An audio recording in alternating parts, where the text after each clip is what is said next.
which is pretty sick. You'll see like on the top right corner, it says uploading, like 48, 63%, 79%. I can't see any of that. Okay. I only see that then. Never mind. I just see your guys' faces. Yeah. That's all Well, you I can need to see see. I'm on my Mac. I can see it percentage going up and down. Okay, yeah, that. So it's constantly like Uploading. buffering our data or our information. Nice. Sweet. Message all public chat. Live chat. All right. I'm going to post a link now that we're live because I think I have the ability to do that. And this, you're going live on Instagram, right? Instagram. We should be. I think actually, good call. I think I have to actually press the go live button on Instagram. We are live. Oh, I think I felt it. It looks interesting on Instagram. If you find it, go look because it has obviously like it doesn't show you guys very well. Let me see if there's a way to stack us. I think I'm stuck in this app, so I can't leave. It'll shut down. I can check on my phone here just a second. I'm posting that we're going live on Instagram instead. Nice. Yeah. Nice. Ooh, I'm just throwing Scott in there. This is fun. Nice. Too much control. We have one viewer and his name's Ryan. Say hi in the chat, Ryan. All right. Hello? No. I'm saying you're the one who I think was doing it, or maybe it's me viewing it.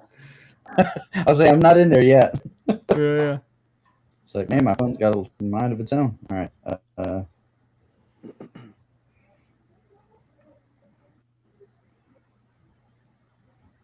This is the first time you've done it so early.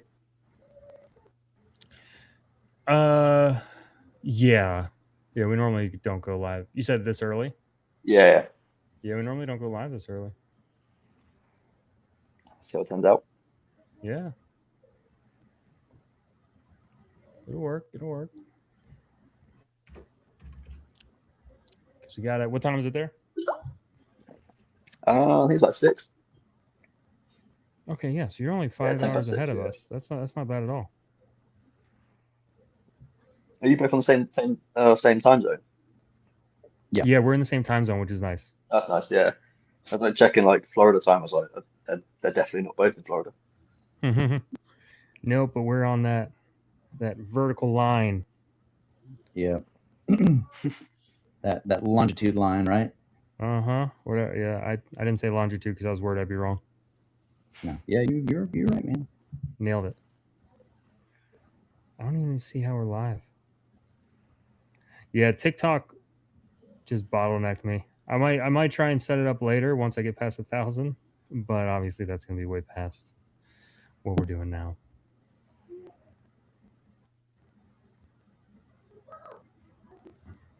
All right, let me share some stuff.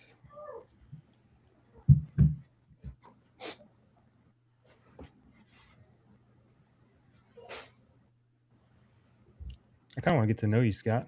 I don't know much about you. I know, I've only spoken on Discord, haven't we? Yeah. I know a lot about all of my other artists. Nothing about the mysterious one. Scott. Yeah, the mysterious one.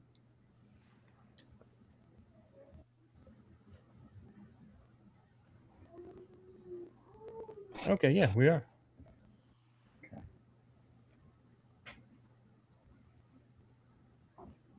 Sick. We are live on on YouTube. That might be the easiest thing to have people go to.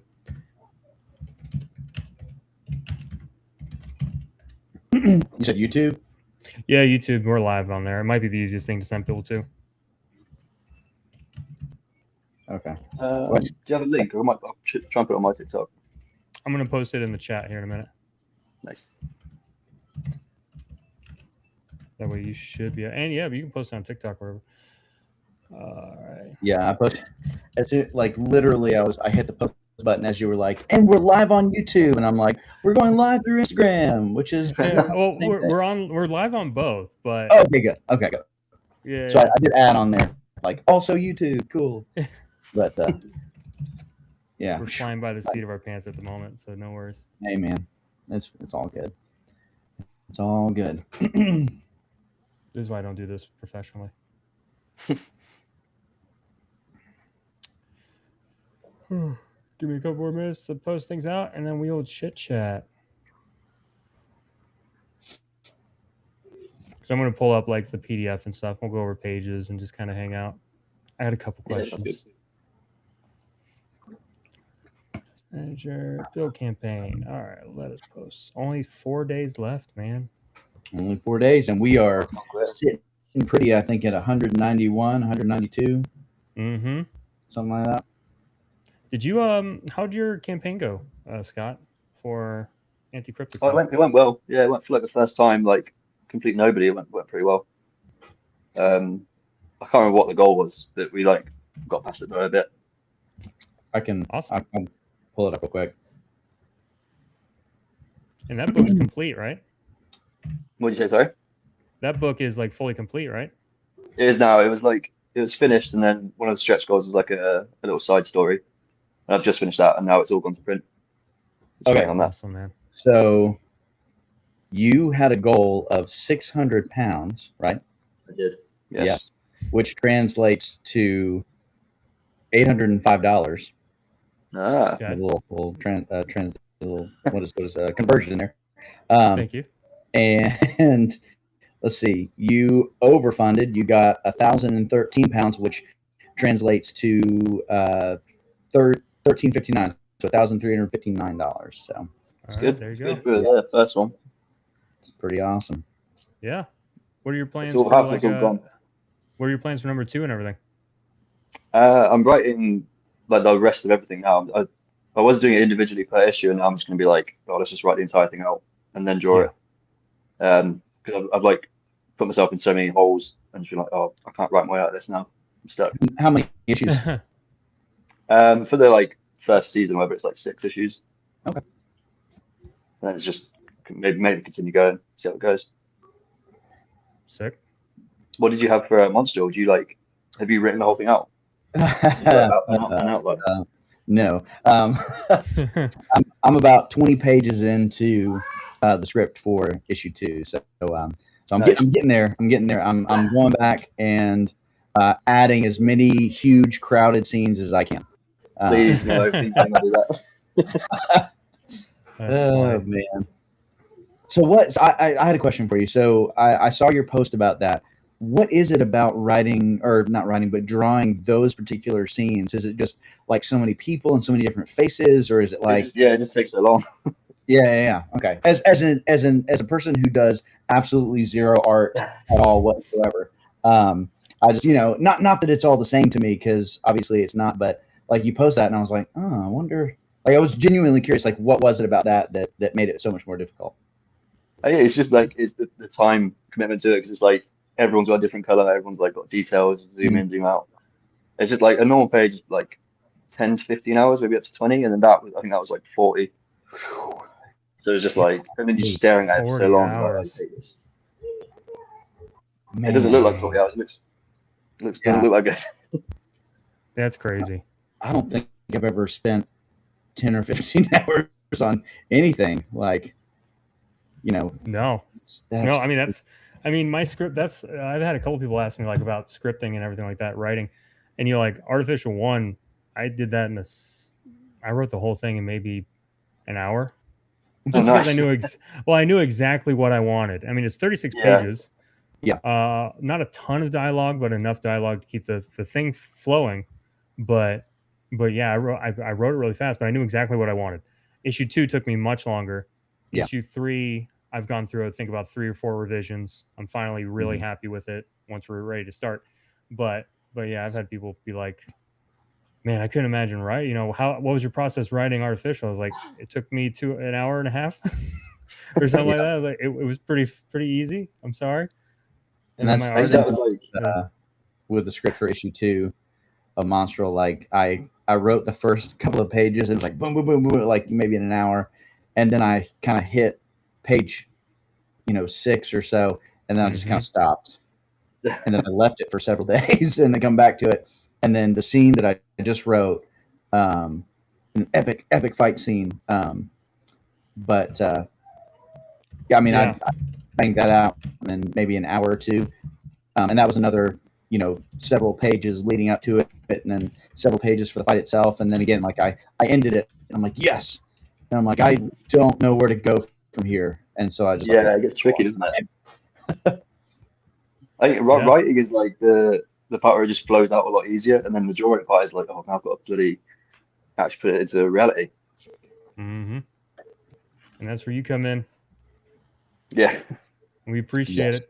So you're the writer of I didn't realize, for some reason I didn't realize you were the writer of Cryptid. I thought you were just the artist. Because it's me and my girlfriend, we write it together. We kind of like talk about it, and then I go away with the script, and I'll be like, does this sound good? She'd be like, no. Like, okay, that's pretty cool though. Yeah, it's fun doing that way. Yeah, just having like someone to bounce off it throughout the whole thing. Sweet. Yeah, we're Refuge, my most recent book. I wrote the first issue, and then I talked with the artist. And similarly, I've talked about this with Alex a bunch, who's in the chat. And he says, "Good to finally meet the artist behind Monstrel." Is that Alex Ortiz? Yes, it is. The one and only Ortiz. Yes. The Ortiz. I've talked to him. Oh, it's should be done by mid-June. That's our goal. And then sent to print, do some editing, make sure everything's 100%, and then we'll be shipping out to printers.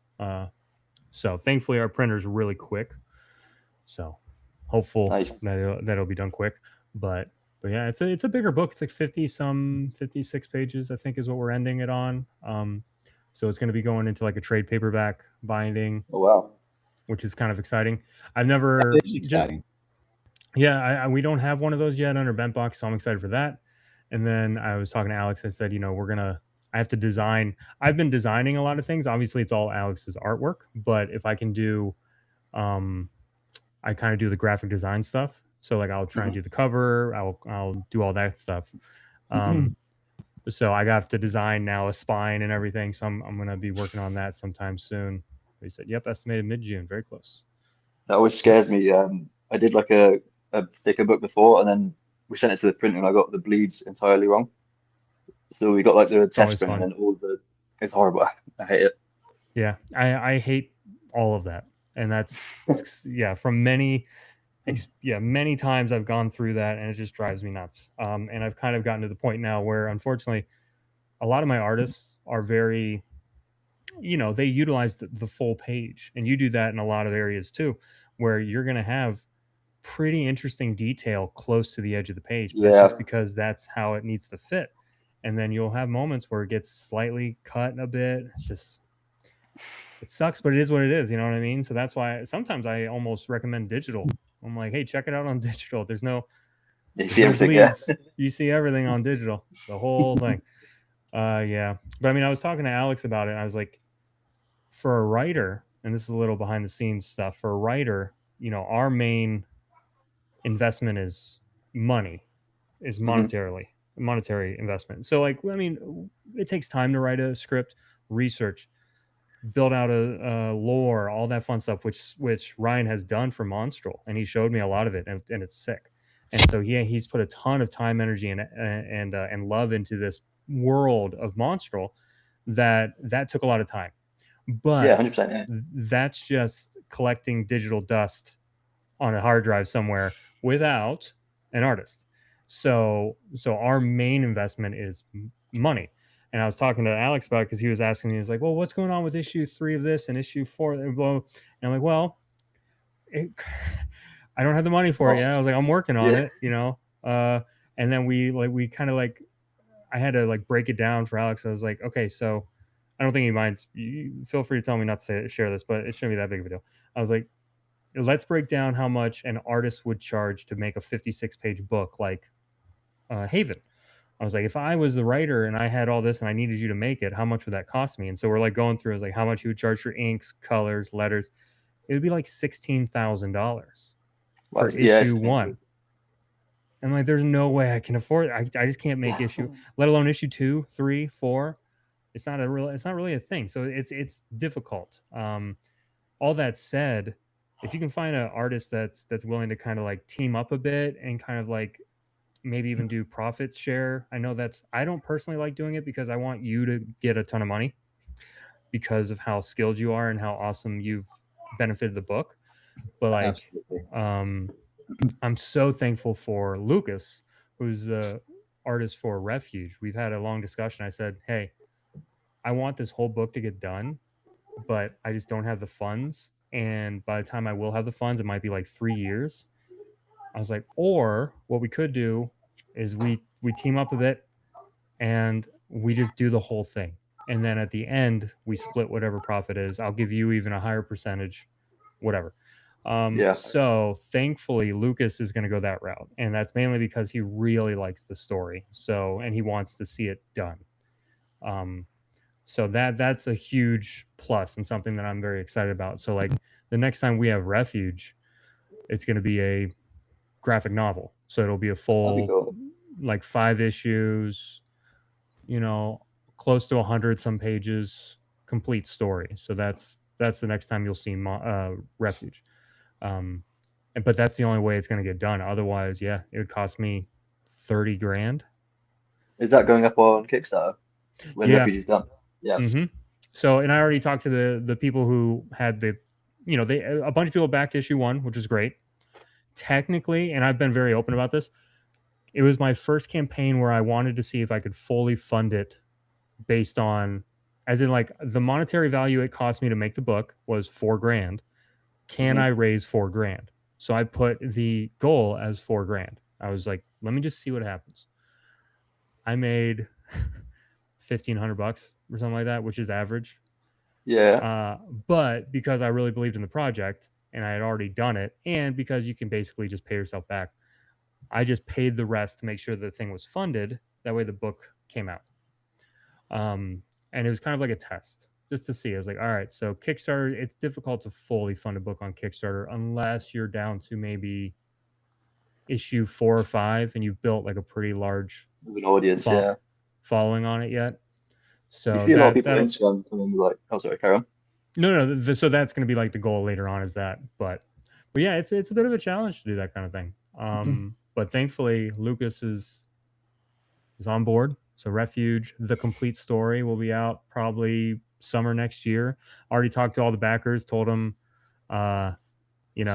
anyone who backed issue 1 will get a discount on the full thing because you've already paid for issue 1. Basically, you're the reason it started.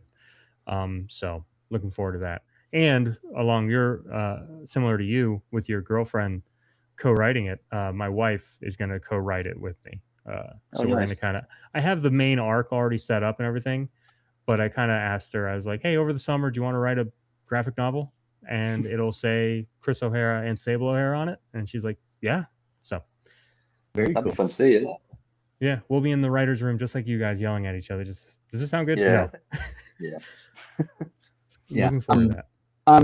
I'm solo when it comes to the writing. My wife, she's more into like the real life, like true crime kind of stories, mysteries, thrillers, all that kind of stuff. Yeah, if I were like, hey, do you want to write this? She'd be like, no, I'm good. She's like, I'll watch the kids. You go do your thing. It's like, cool. That's a huge plus, though. Watching the kids is that of itself should get a like a credit in the book of babysitter or whatever, child wrangler, just as your wife's name. Yeah, very important. Co-created through child wrangling for sure. Yep, it's needed. Oh well, thanks Alex for hanging out. We're just gonna keep chatting. I'm just kind of being pretty chill and relaxed with this one, especially since everything kind of went haywire. Yeah. No, but here's the thing. I'm super excited because we've got Scott, the artist. Okay, and all those are capitalized. Scott, the artist, all capitalized. For the first time in an interview, in a live, whatever you want to call it. And so they've, everybody's been listening to me just chat about all kinds of things. And I'm sure everybody's tired of me by this point. So I'm excited that we actually have Scott, the artist, here. Yeah, I would speak to you both. Like, it's so weird not speak to you for like 6 months. It's been way longer than that. It's been like nearly a year now, isn't it? Yeah, no, in fact, actually, Chris, I don't know if you saw it, but I just got, I think it was on Discord, where we had actually spoken to each other for the first time. Oh yeah, we had a year yesterday. So yeah, it was like a friendiversary almost, or whatever it's. Yeah. So it was like the first time we actually we got to talk to each other was a year ago yesterday. So that was crazy to me. That's kind of cool that's it came up to. We're at a 1 year point, which is awesome. Yeah, a lot got done in a year. That's good though. The whole book got finished in the year then, under a year really. It was like 3 months. I think. I mean, yeah, it's been done for a while. And now, Scott, I have not. How much have you been keeping up with our interviews? I'm assuming not a ton. I watch them. I do watch them after. I don't watch them live because it's always at a weird time. Yeah, that's true. It'd be like 3 a.m. for you or something. Yeah. Then I'll put them on while I'm drawing, and I'm like, I like it. They're having fun. Sweet. Cool. Well, that's good. I appreciate it. Anyway, I'm bringing that up because even though the book's done, we do have the Bardic Inspiration tier, which you have heard. You noticed. And we have not talked to Scott about it at all. It was quite literally me and Ryan just kind of like going. Yeah, I mean, I put it up there, and I was like, I'm sure Scott won't mind. He'll probably think it's fun. It's fine. Yeah. Thankfully, we only have one. Yeah, we only got one person who's backed it so far, so you just need to change one face for the most part. Hopefully, his body and build are similar to one of the characters, and you can kind of just do a face swap. Yeah, just pick out which one's the best. Yeah. I think we'll be in the bar. Yeah. So it's just someone in the tavern. I figured there's a scene where there's a specific panel in the tavern. Technically, you have like 3 or 4 characters, which is why I made it a 4-character max that reappear over like 3 panels. It's like one page. They're cheering in the first one as Vemerus like does his jamming. Yeah. And then there's another one where they cheer and they all have like a speech bubble. So there's a talking roll. And then I think there's another small area. So technically you would have to do it 3 times depending on which one you pick. That's fine. But yeah, whichever one's the best there. But that'd be cool. Hopefully, hey, who knows? Maybe we'll get a couple more people interested in, being in the book. You could. Yeah, man. I guess you're waiting to print them before you get those. Yes. Yeah. So, only to make sure that it goes correct. Only to make sure that whoever backed it, we get their money, and that's how that works. Otherwise, I have thought about reaching out to them and like getting it started and have you do it. That way it's just ready. But I'll wait until the Kickstarter's done. Everything's been processed. I'm going to email them, have them send just little screenshots. It's just like a little selfie, something like that. Yeah. And then we can just do that real quick, which I can only imagine wouldn't take you super long. And then as soon as you're done, to the printer. Yeah. Nice. Only 10 or 15 hours, right? No. Do you have like a local printer, or do you use like an online thing? So we use a local printer named Comics Impressions. Nice.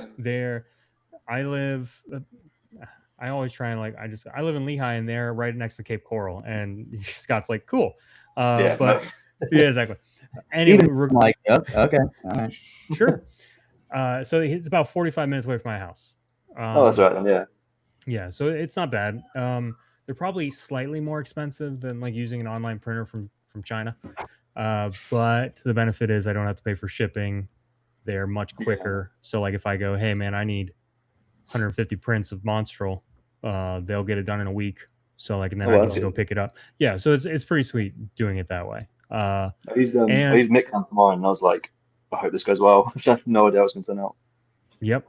I mean, that was my first one. Artificial was a nightmare. I had these boxes up here, like 4 of these boxes. Oh, okay. Well, 4 of these boxes are just screwed up copies of Artificial 1 because they mix them. It was Comics Wellspring. Okay. And then I mix them or whatever. Mix them. So I had to do it twice, and they both screwed up. And it was nothing to do with bleed or anything like that. It was just bad prints. And I was like, all right, cool. Oh, no. Yeah. So I went with a local guy, which has been awesome. And I've always been like a fake it till you make it kind of guy. So I actually drove down to the shop before ever doing anything, walked in the door. I'm like, hey, my name's Chris. I own a comic book publisher. I'm looking to do a lot of business through a printer. I want to kind of find a dependable one. Yeah. And I talked to Rich, and who's the main guy there. Rich is awesome.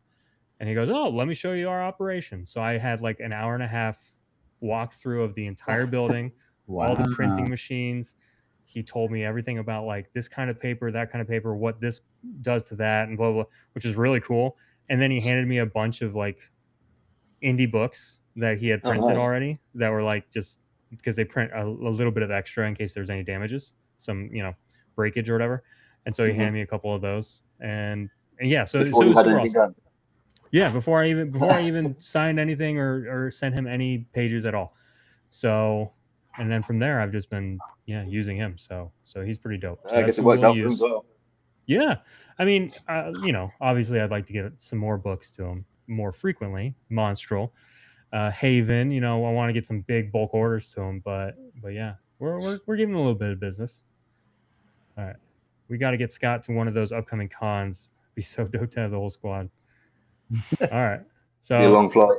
I'm not worried about the long flight. I'm more worried about the $3,200. And the price, to get you here. Yeah. I've already had that idea for Gabriel Fonseca, the artist of Artificial. He lives in Brazil. I wanted to fly him out and do Tampa Bay Comic-Con with him last year, and it would have ended up being, honestly, wasn't that bad. It was $2,500. It's expensive. It's expensive, but I was like, hey, why not? It would be worth it. Yeah, it would be cool because he could be at the table, he could be doing signings, he could be doing cover art. You know what I mean? He could do remarks on pages. I think it could have been cool, but it's expensive. Yeah, well, I guess you'd get there eventually, though, wouldn't you?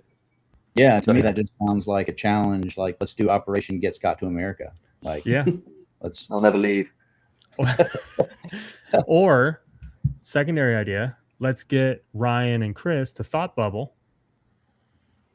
How far away is Thought Bubble? I don't know. That's why I was gonna. I was depending on you to know where Thought Bubble is. I think it's actually near me. It's in York. I think it's in York, which is like an hour from me. What? Oh, hold on. What is that? Thought Bubble is a very large Comic-Con over in the UK. Okay, gotcha. Well, see, I was like expecting to be like, let's get him to England, and then you said Thought Bubble. I was like, where's that? Like, I thought I missed something for a second. Okay, cool. No, I'm on the same page. Got it. Let's go to Thought Bubble. That's something I do want to do. I'm hoping. Yeah, definitely. If you come, though, definitely pop up. Yeah, maybe. When is that? When is it? That's a good question. I think it already passed this year. Thought Bubble. I know a couple people like Matt Garvey goes. I have a couple connections there actually. It's quite literally getting there. I've already had the thought. I wonder if we get to the point where some publishers get invited. You know what I mean? Oh, true. Yes, you might get a free which ticket. Would be sick. Yeah, if is that it happens. Thought Bubble Comic Art Festival. Is that right? I think so. Yeah, should just be Thought Bubble UK. It's November 14th and 15th. Whereabouts is it? Let's see. At the Harrogate Convention Center. It's in.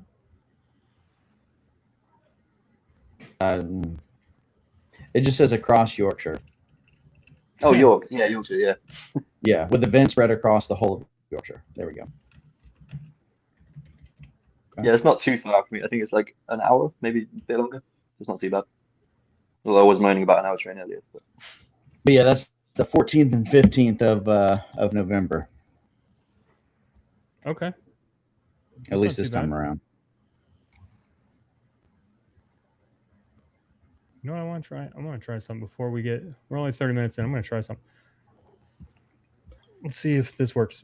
But yeah, that'd be sick. And then Alex just said I always have all these ideas, and Chris is the one usually reminding me, hey, that's going to be an expensive journey. Yeah.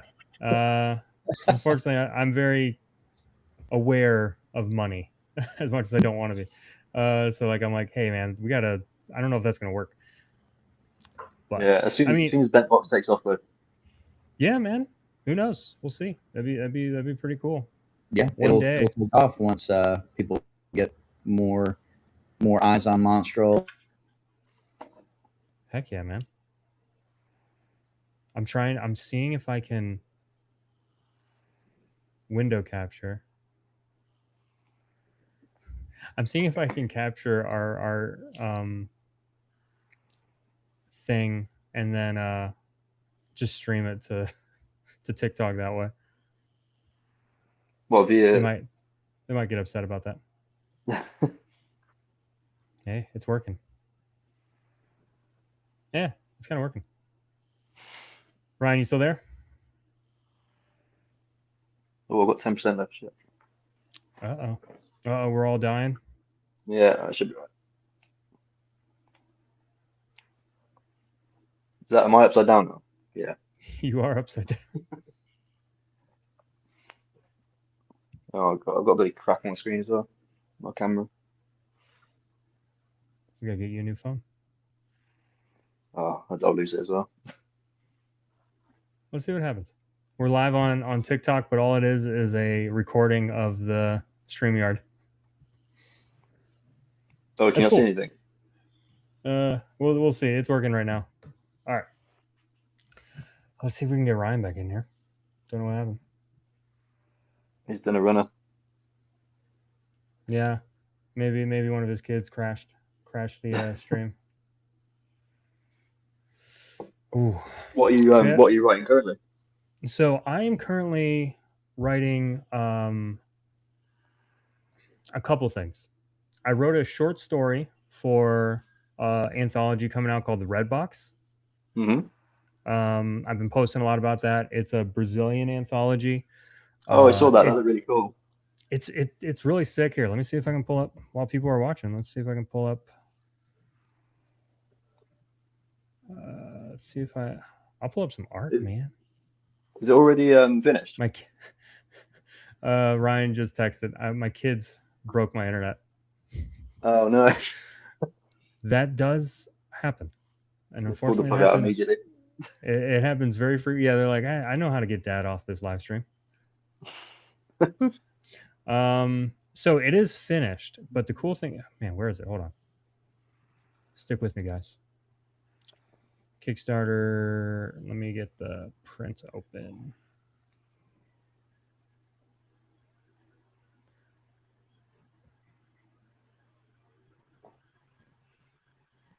All right. Let me show some off.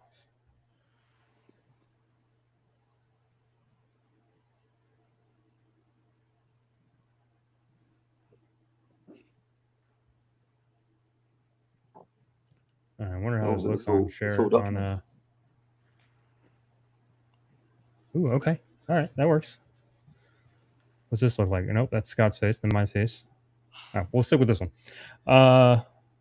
Yeah, so this is the Red Box by Marlon Denez down in Brazil. Let me know if it works as I'm scrolling. I can see on mine, yeah. Yeah, so it's all in Portuguese, obviously, because it's in Brazil. So, like some of it's in English, criminal case, top secret, queso. So some things are not in English. But it's this really sick. That is cool. The art style is great. Marlon does a ton of it, but obviously like here, right, it's all in Portuguese. So what I'm doing is currently translating it. The whole thing. But what that means, so it's 165 pages. So I'm taking on the translation. So far I'm on page 46. And so it's taking me a while. I don't really want to give away too much of some of the spoilers. That looks good though. Okay. Oh, it's really sick. And then like here, I'll get you to the page I'm currently working on right now. Everyone, if you're getting a headache. This right here. Well, that's cool. Yeah, it's a pretty sick book. So I'm really excited about bringing this to Bentbox. But that's what I'm currently working on now. I am doing. Let's see. I'm gonna stop sharing. What I did though, because it's in the Brazilian version is already done. I offered, but then I also kind of invited myself to the party, and I was like, "Would you be willing to allow me to submit a short story to it, since we are going to be doing a reprint anyway for the English-speaking audience?" and maybe just add an extra story, and it gives it kind of an extra refresh. And so Marlon was like all for it. So I wrote a short 7-page horror story. So that's being currently drawn up right now. So I'm excited for that. By Marlon. So I think Marlon did maybe about 40% of the book. He did a lot of it, and then he had a bunch of artist friends collaborate and do parts of it. So it's pretty sweet what he had created. But I know a handful of Brazilian artists. Honestly, the majority of the artists I use are Brazilian. So I the same artist who did Monstrel not Monstrel. Gosh, sorry, Our Monsters. So Scott, you're doing it. No, shock and surprise. So, see, that's what I was worried about. That's fine. TikTok says no, we can't restream basically, which is fine. Well, you know what, TikTok, you're not really working well, so there's that. And it is original content because it's my stream. Don't you know my face? So I'm. Let's see. So I'm writing that the creator of or the artist for Our Monsters Volume 1 and 2, Luna A, that's a book that's under us. She's gonna be doing it. She has really creepy art style, so that's gonna be fun. Yeah, that's what I'm currently writing. Plus Refuge, and writing another story called. I mean, technically it's been a secret story, but it's called Nana's Love and Crafts. By the name, you might. Yeah, I might workshop the name, but if you can tell by the name Love and Crafts, it's a Cthulhu based book. It's really fun, really quirky, kind of inspired by my grandma. So it's weird, but that one's a lot of fun. Anyway, a lot of stuff coming from Benbox. Oh no, Ryan, no. His kids got him again. Ryan, you there? I'm trying to be here. Yes, my apologies. My kids are downstairs and they were building a fort and they knocked the router over or something like that. Of course. Why wouldn't they build a fort next to the router? They were upstairs playing and then they went downstairs. And the internet it's struggling. And I don't know if it's their proximity to the modem or what. You're fine. We see you okay. No worries at all, man. All right, so let's get into more Monstrel stuff. I had a question.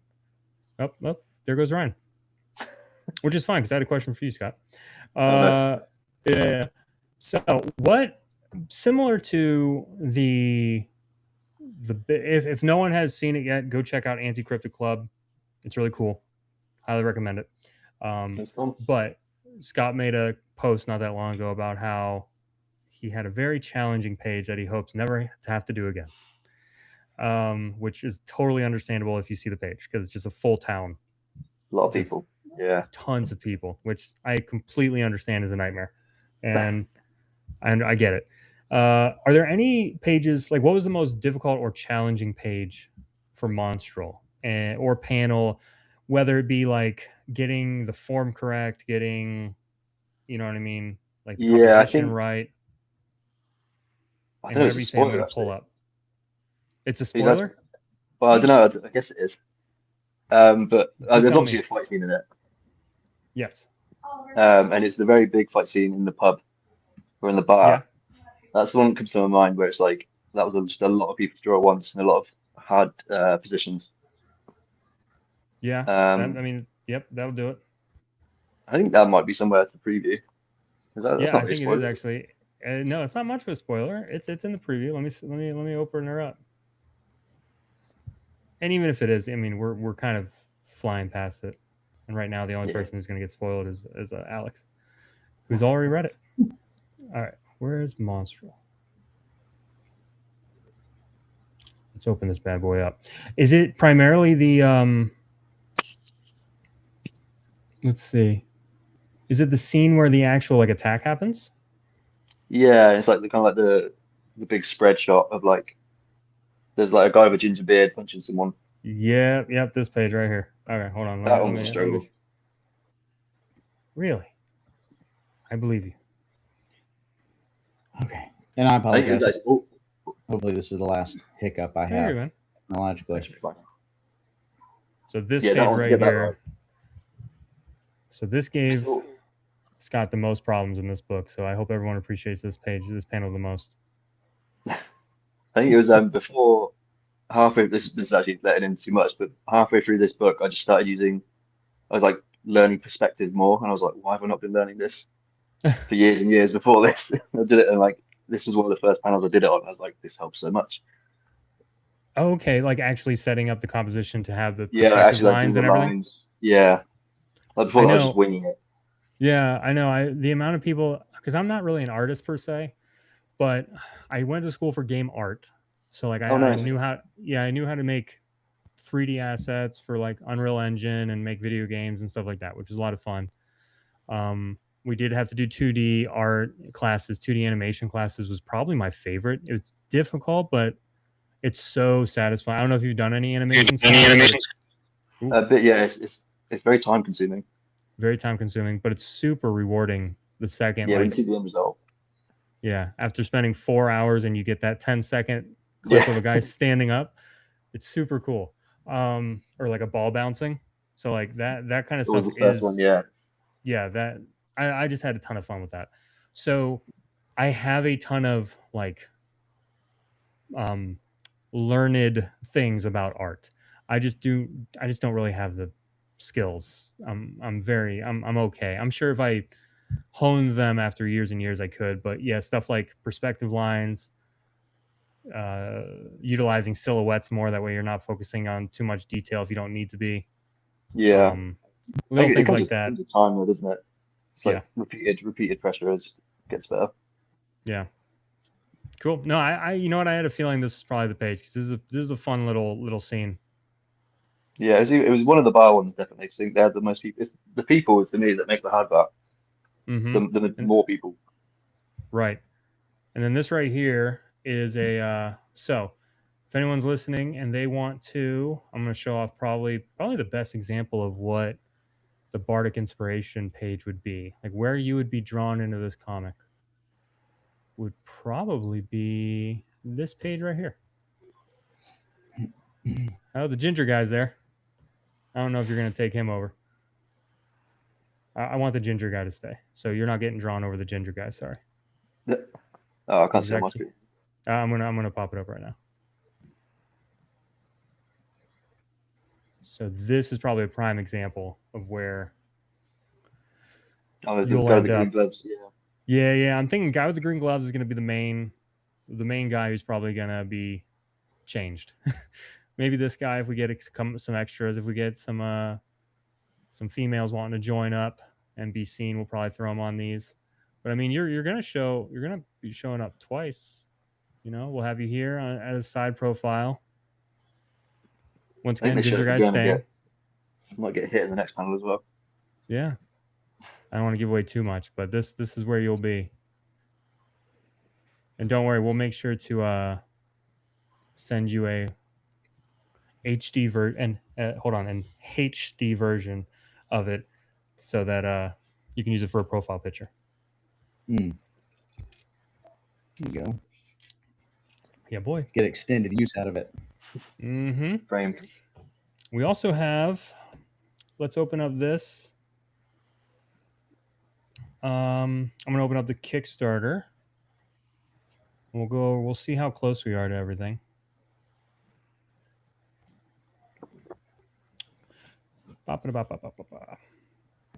Yeah, I'm over here doing what you should never do, which is continuously refreshing the Kickstarter to see if anything's changed. Yeah, I know. That's why I did it start mine. Yeah. I mean, we got 3 days left. Technically 4 days. It ends, I think, at, what does it say? Noon on Monday. So noon on Monday. That's as much time as you have. But yeah, 61 backers. It's the last 3 days that it picks up quite a bit, isn't it? Yes, technically, I believe it's the last 40. I think it's the last 4 to 3 days, with a higher push in the last 48 hours. That's supposedly the thing, because the thing that I find interesting is we have. Oh, it's not going to show me here. Well, it'll show me here. Build campaign. you guys are getting a little behind the scenes view of the creator dashboard for Monstrel. Let's see. It shows. Oh no, sorry, it's in promotion. We have 100 people are following the project. Wow. Mm-hmm. Nice. Which it's not always a one-to-one translation. That's kind of it can be slightly frustrating. Because just to give you a comparison, I had Refuge. We had 215 signups. So 250, which is I've never had that in my life. 215 people signed up for the pre-launch. Yeah, that's really good. Yeah. And we had 5 of them back it. I was looking at the numbers. I think it was yesterday, just at the breakdown of like who backed for whatever reason. I want to say I think it was like 59 people that signed up to get an email for when it launched. I think only 3 people followed through and actually backed it. So it's kind of like, which I get, because there are several projects over the years that I've been like, oh, let me tab that and let me get reminded, and then when the time comes, whatever mindset I was in, I just other things come up, or or money, like you can't really afford to at the moment, or that happens all the time. Yeah, so I'm the same, but yeah, man, I was so bummed out, and it was to the point where we even I emailed Kickstarter and asked them to look into bots. I was like, I'm not saying you have bots, but one day I went from 40 pre-launchers to 180 in one day, and that felt like bots to me. And I was like, oh man, this is awesome. I mean, at first, obviously, you say it feels like it's awesome because we have so many people interested, and then you get the whole campaign goes live. Campaign goes live. 5 people back it. You're like, so I emailed Kickstarter. I was like, do you have a bot problem right now? I just want to know. And of course, first off, they're never going to say they do, because that'd be admission to something getting past their gaze. And secondly, they just said no. So it's like, okay, cool. So unfortunately, the numbers don't always add up with Kickstarter, but you can take what you get. I think that's quite normal, isn't it, though, to have a much higher following on the page, and then it just drops off massively. Well, like mine was similar as well. Like, I think the correct statistic or the number is 15 to 20% of your signups will back 15 to 20%. So out of 215, 5 people, that's not 15 to 20%, which is why I was like, hey, can we look into this for me? Please. But yeah, they said no. So question for you, Scott, what was your inspiration for this cover? Because we gave you some ideas, and you know what? You flat out disregarded our gems that we threw at you. We were giving you banger after banger. Man. You gave the fire one, didn't you? It was like half of it was a sit in front of a fire. Yeah. And an axe. And then I can't remember what. I was like, let's just have a go. Let's see what I've got. Yeah, you got it, man. I mean, that's what, if you've been watching our live streams, we've been singing your praises when it comes to just basically delivering on something sick. You have to put Ryan's picture in the behind the scenes bit. We will. All right. It can be tiny. It'll be tiny. Really tiny. Full page. Yeah. Okay, full page. Okay. All right. Yeah. I'm gonna full page. Oh man, I've already sent you guys a screenshot. Honestly, I can intentionally blur it so that we can never make out any details. No. Okay. All right. We have it. Hey, it's fun. People love that stuff. But like for this specific poster or cover, so this is cover A. Obviously, we like the main artist, the interior artist, which is something Tommy over at World of War Comics has always mentioned. A lot of people, honestly, it's held by the majority of people. You want your main cover to be the interior artist, so you are our main cover, but it's also our best cover. Like it's phenomenal. It was fun to do. It was really fun to do. I feel like doing it right at the end of the project as well. Like I feel like I learned a lot throughout the whole book, and then I was like, let's just see what I can do at this point, at like top of it. That's actually a good point. I want to say a lot of the covers that we did. Scott might be gone now. Scott, are Ryan's kids messing with your router? I mean, they from all the way over here. I'll say they do move pretty fast. I don't know. They're over in Manchester.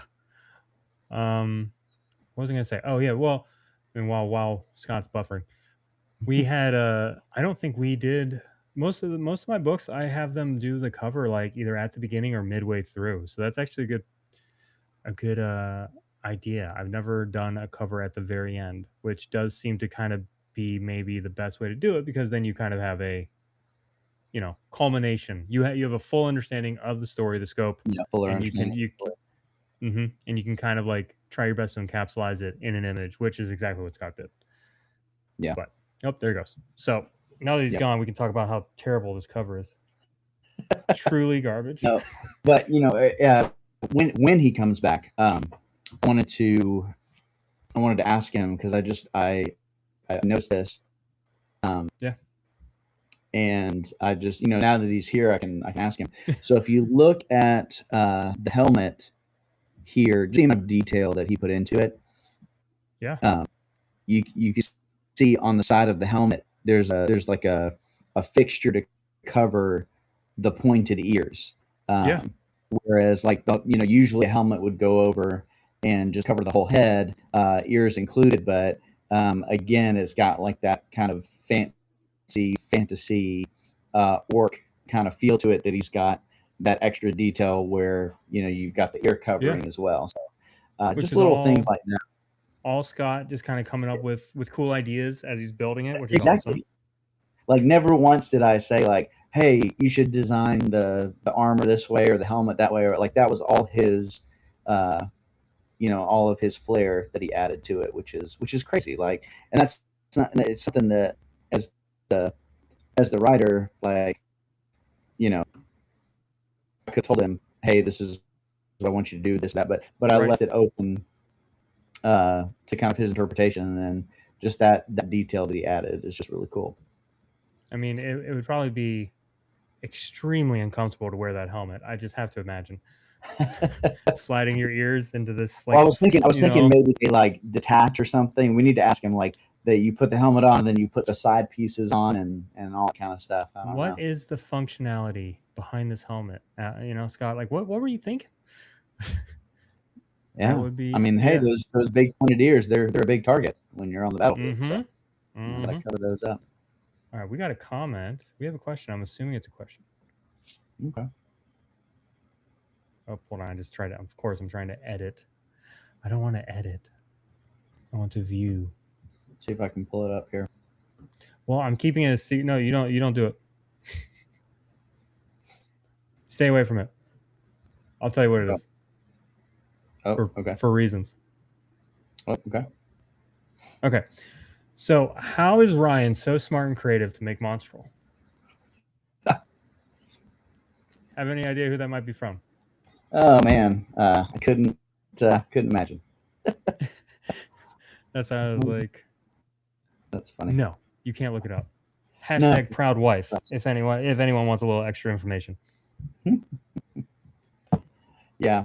Well, and just to throw it right back her way. Like I remember when we started this, and I reached out to you and we had that conversation about just the amount of effort and the amount of like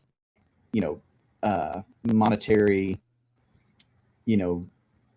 what's the word I'm looking for, investment that we had to make in this. And I had to I sat down with her and I was like, listen, this is not because she thought like I did. It was kind of like, oh, okay, it's like writing a book, like you write it and then you sell it. But especially as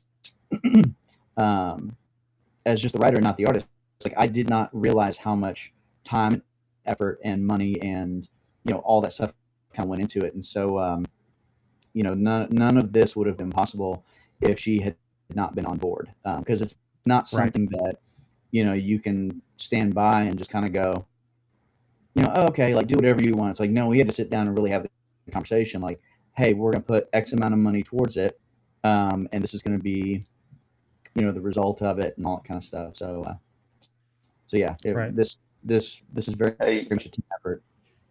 Hey, Scott. What's up? My phone died. No good. We figured Ryan's kids messed up your Wi-Fi too. Yeah.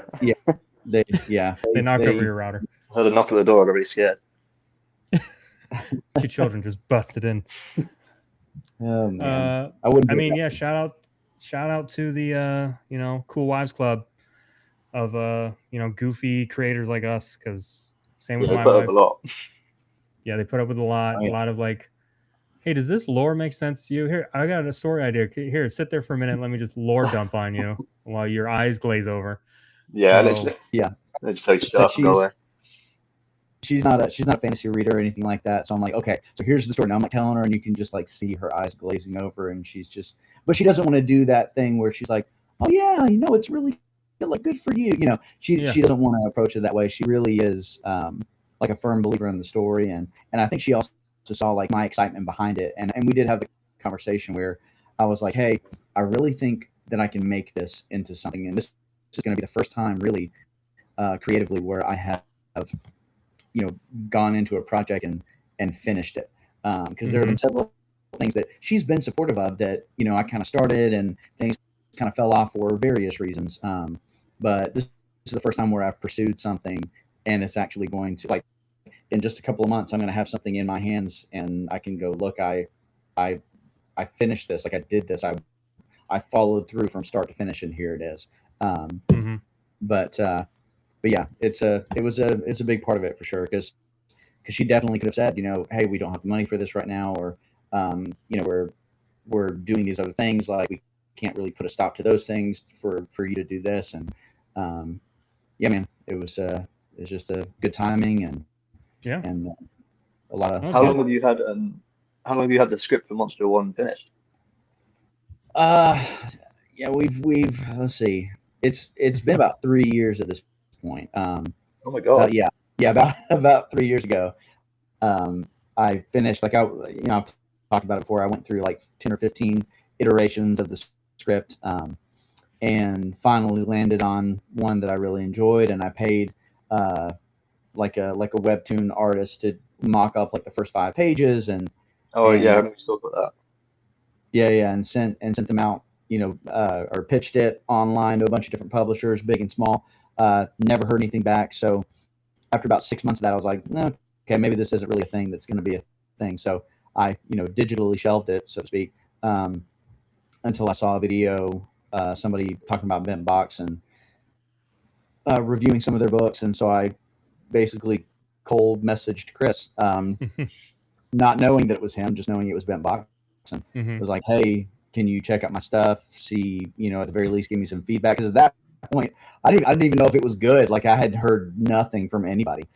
And so he got back to me and was like, hey, I really like this. Let's chat. And so he was, very gracious in allowing me to kind of pitch my idea, and then got things underway, and he matched me up with you, and the rest, as they say, is history.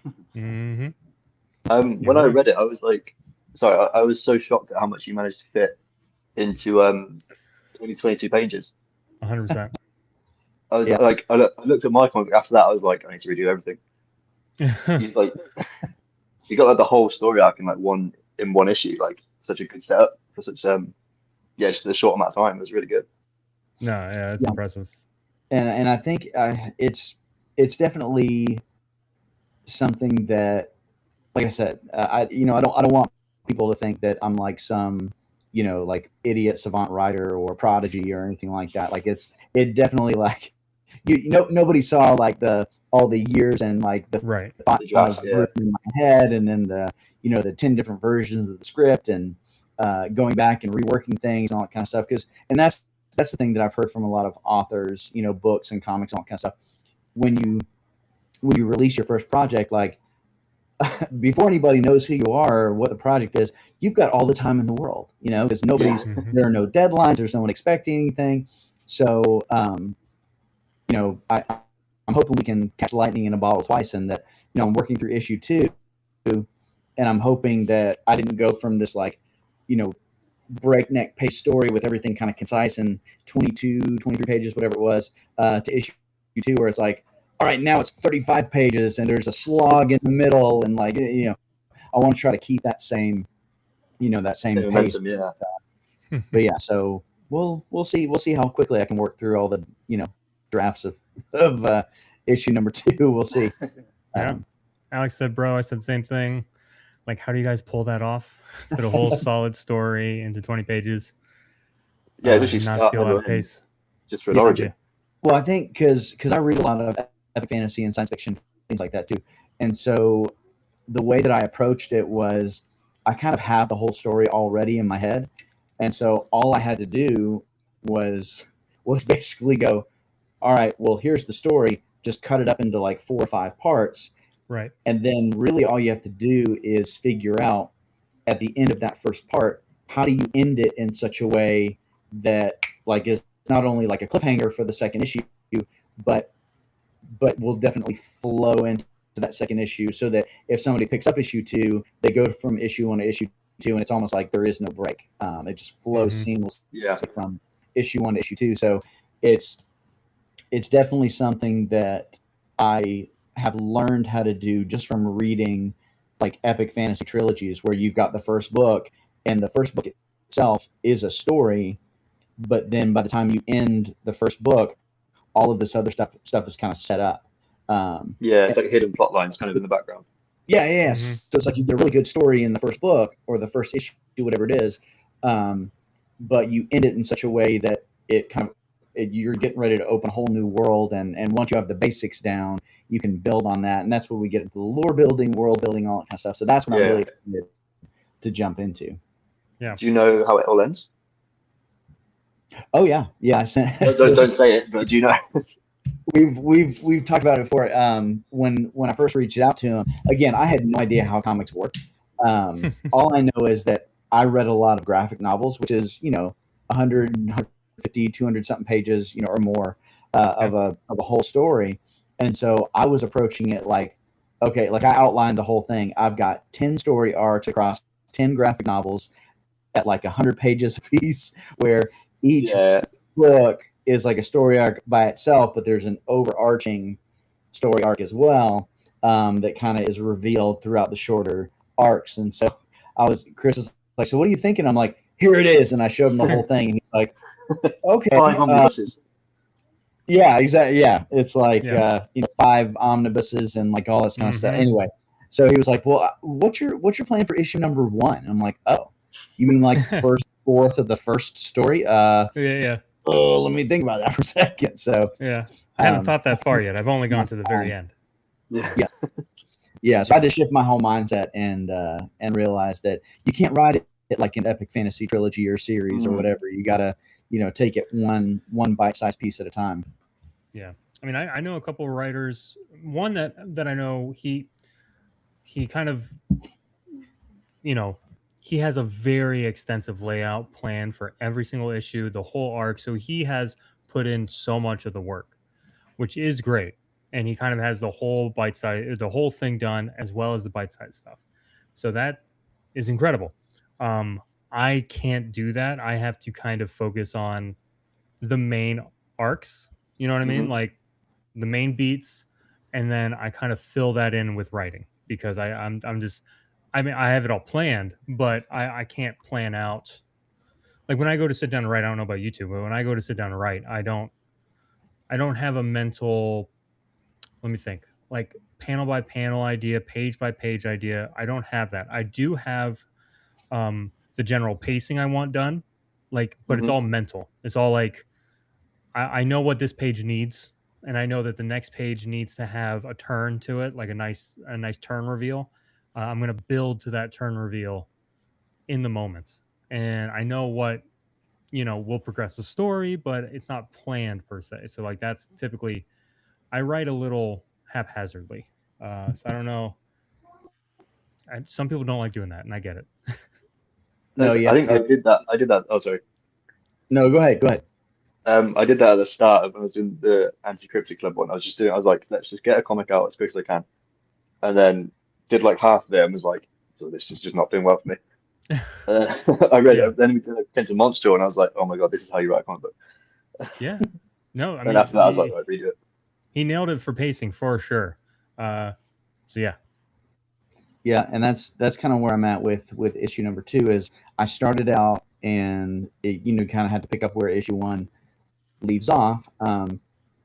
and I know where it's going to end up, but the whole middle part, I've got, again, you got story beats, and the thing that I love about it is, again, because I'm not an artist, so I have no idea what this is actually going to look like, what it's going to turn into. Scott, that's your job. But what's going to end up happening, or what ended up happening, was I knew there was going to be a confrontation between two characters. Spoiler: it's Merc and his dad, but don't share that with anybody.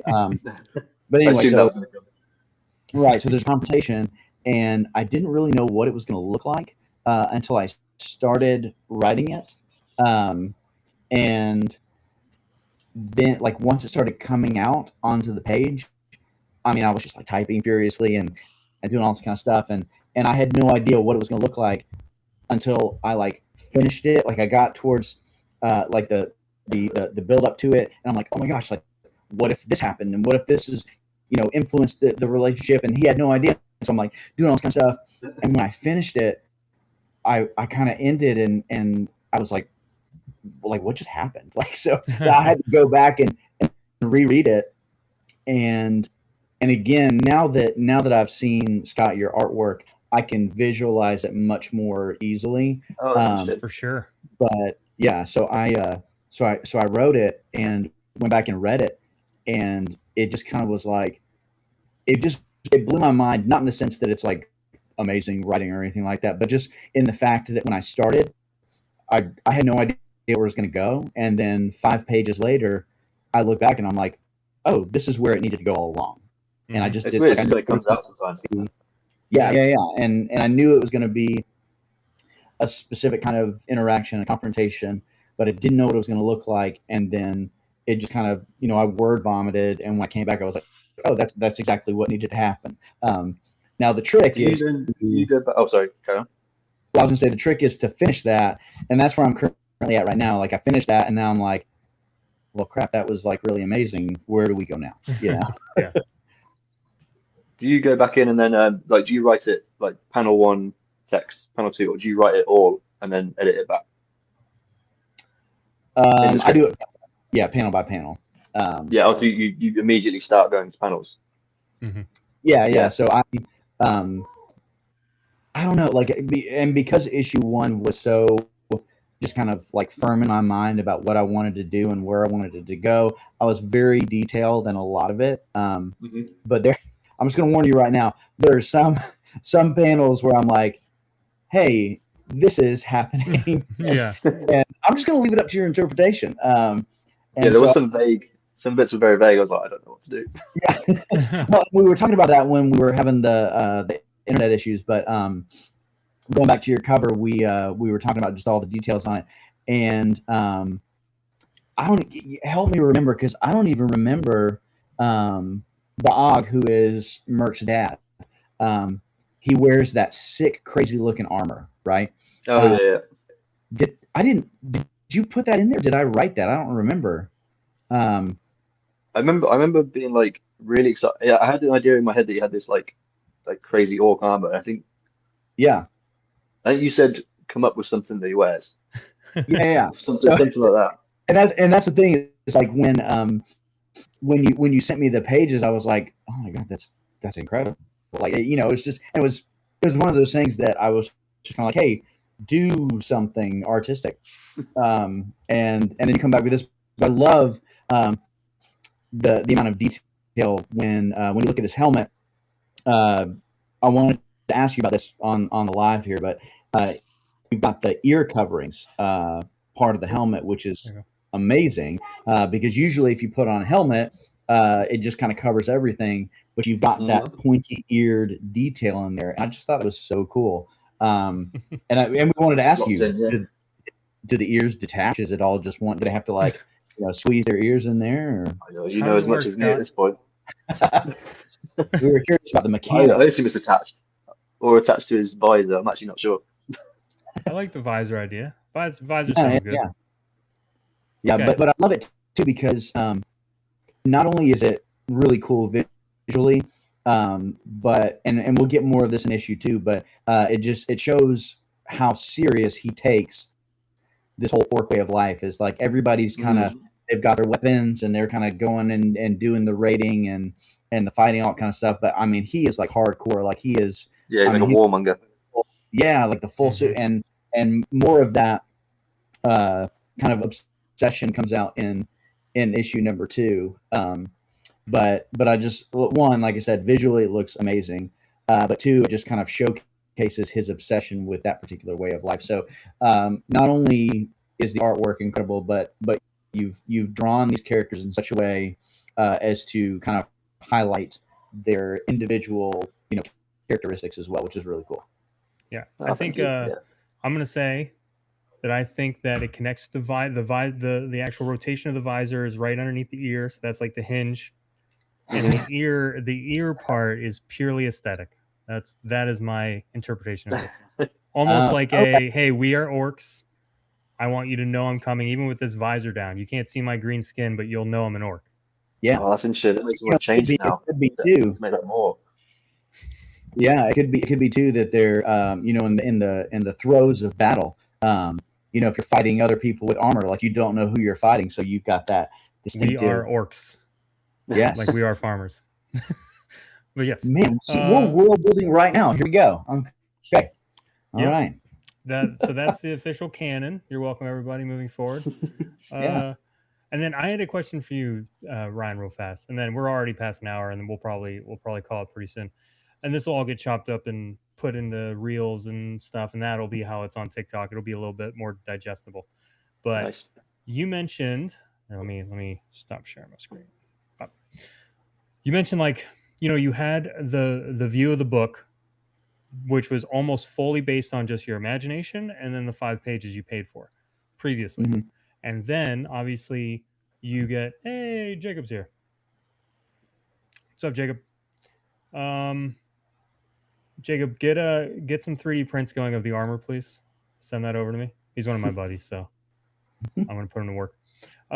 So, you had that was your vision of the book was very much based on like that.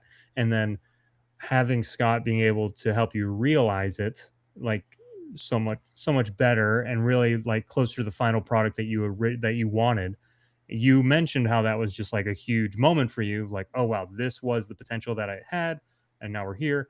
I was curious because as you were mentioning that, it kind of you mentioned how it kind of not necessarily changed your point of view, but just kind of helped you solidify the idea that you have something that you should pursue and that you're very happy with the end product. I was curious, harkening back to our wives and girlfriends, the our better halves. Did she have a similar reaction, or was there anything where you kind of, because I know there are moments where, we have these grandiose ideas, right? As creatives, that's just where our minds live, is in the clouds. Nothing's grounded. It's a nightmare, right. But it is where we live. It's a beautiful nightmare, and our better halves have to put up with it. And you having all these things like, oh, I have this story for a book named Monstrel, blah blah blah. Here are the 5 pages I paid for. What do you think? Oh, that looks good, hon. And like, cool. And and how that progresses, and then eventually going like, hey, honey, this is the final product. Even if she's not fantasy, like a fantasy girl or anything like that, but just seeing like a final product that came from your brain, Scott's hands, like how that works. Because like Sable, my wife, we've had a couple situations where it was like that, where I'm like, I got an idea for a comic, I'm going to see what happens, and then I'm like, what do you think? And she's like, this is incredible. Like the art is just insane, and it kind of really helps flip that switch of like, okay, we got something here. Like, did your wife have any of that, or how was there ever like a page turn for her? Yeah. So when I had the first 5 pages worked up originally with the pitch, she kind of saw them, and she was like, yeah, that's good.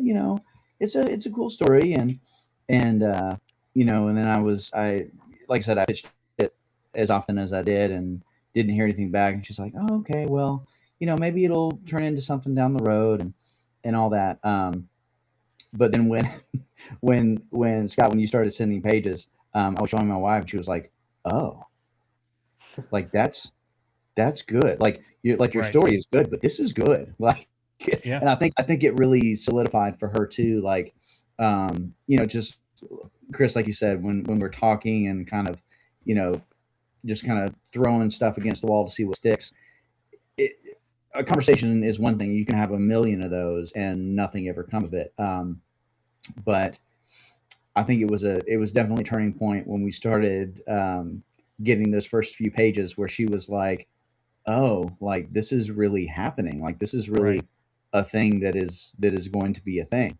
And so we, you know, Scott, thank you. We both did a little happy dance when we started seeing the pages come in because, you know, well, and before we, you know, Scott, you and I got matched up. I got the art that I got the 5 pages worked up for, and it was fine, but it definitely wasn't as dynamic as what you produced. And can you send them in the Discord? I've never seen them. Yeah. Yeah, I've got, you can send them over to the Discord. I will. Yeah.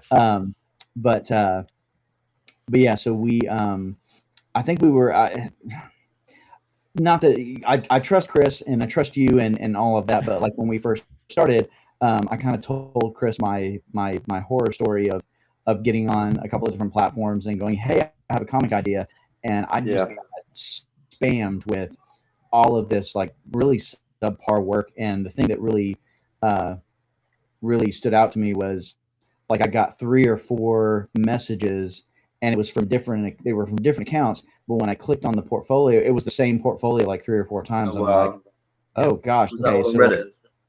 Yeah, it was that, and a couple other like webtoon places and things like that. And so it just kind of it made me hesitant after that, because I got the 5 pages that I got, but that took forever, and you know, just anyway. So like, you know, and my wife, my family, they were alongside me the whole process, and they were like, hey, how's it going, and you know, what are you getting from these people? And so I was like, yeah, it's just kind of a weird vibe that I'm getting, and a lot of the, you know, same messages from like different accounts, but it's the same stuff. Like it just seems scammer.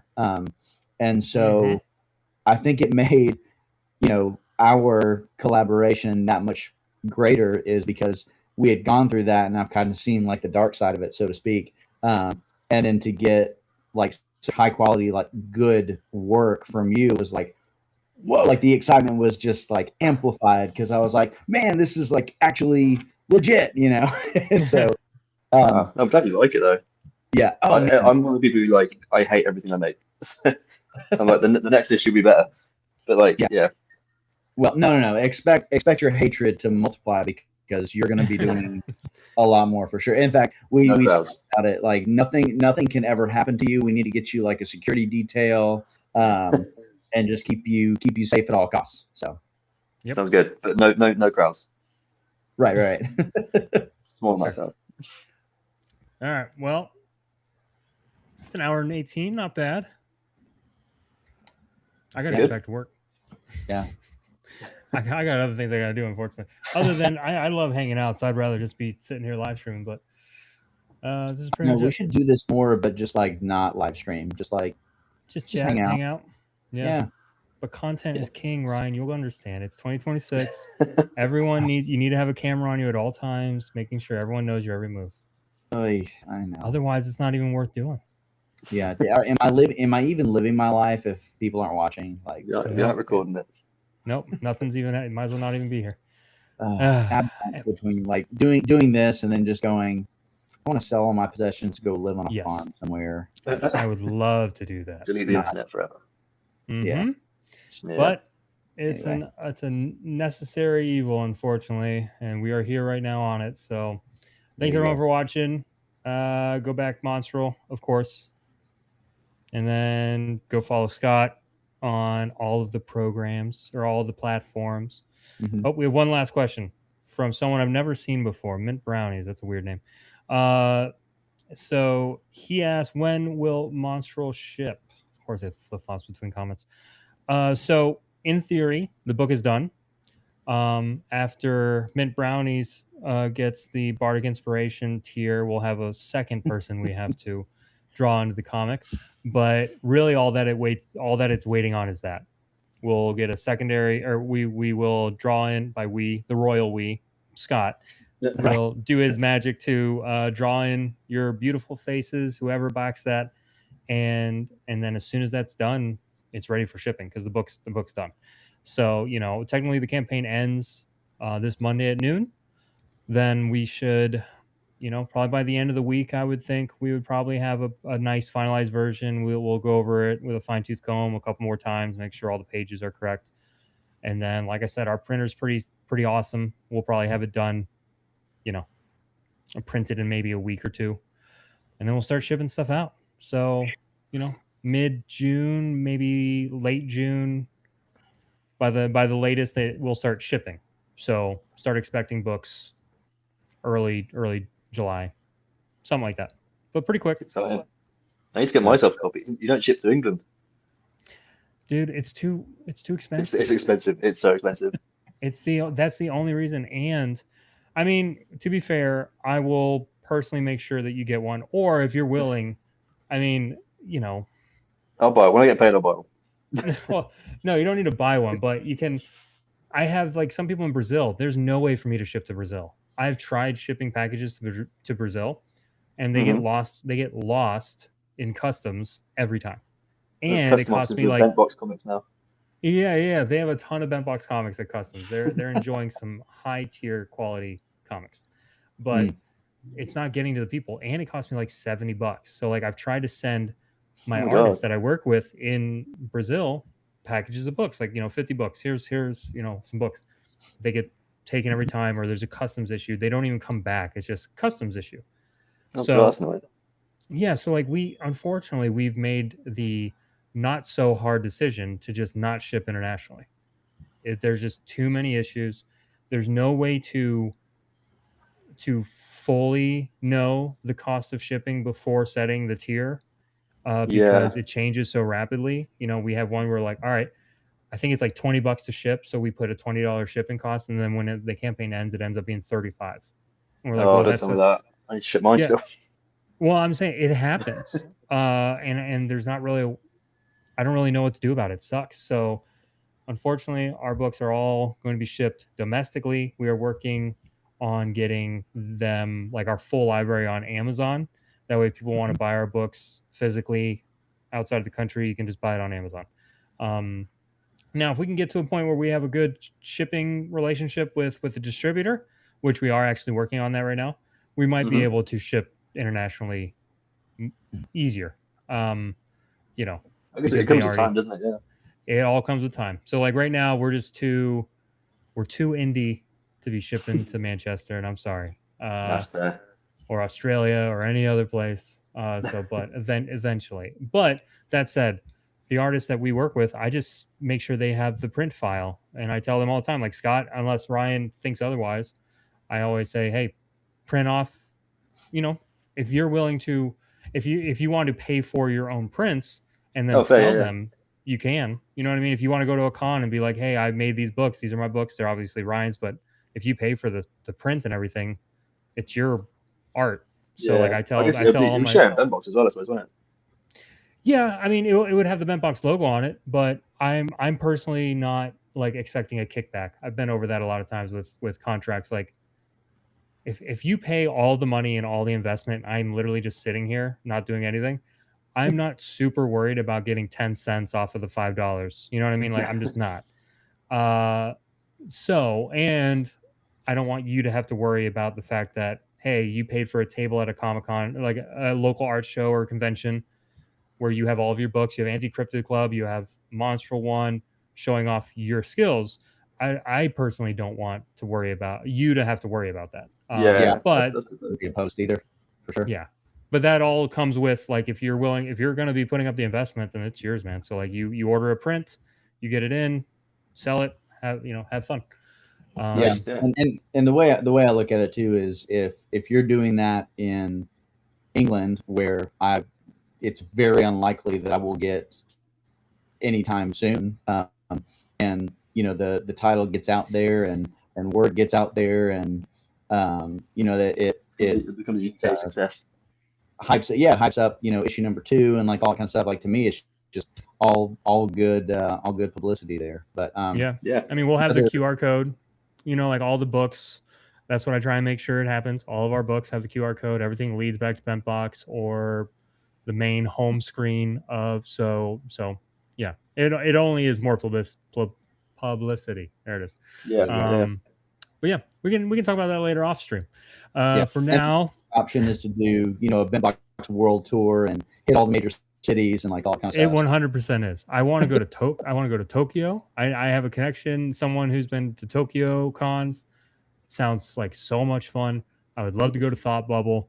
I mean, the thing is, there is so much just across America that I would have an easier time hitting first anyway. But even that, 7 hours just to get out of Florida, fly to San Diego to do San Diego Comic-Con or something. It's a huge investment. So down the road, hopefully everyone will see us at San Diego Comic-Con, New York Comic-Con, and then Thought Bubble in the UK sometime soon. We'll see.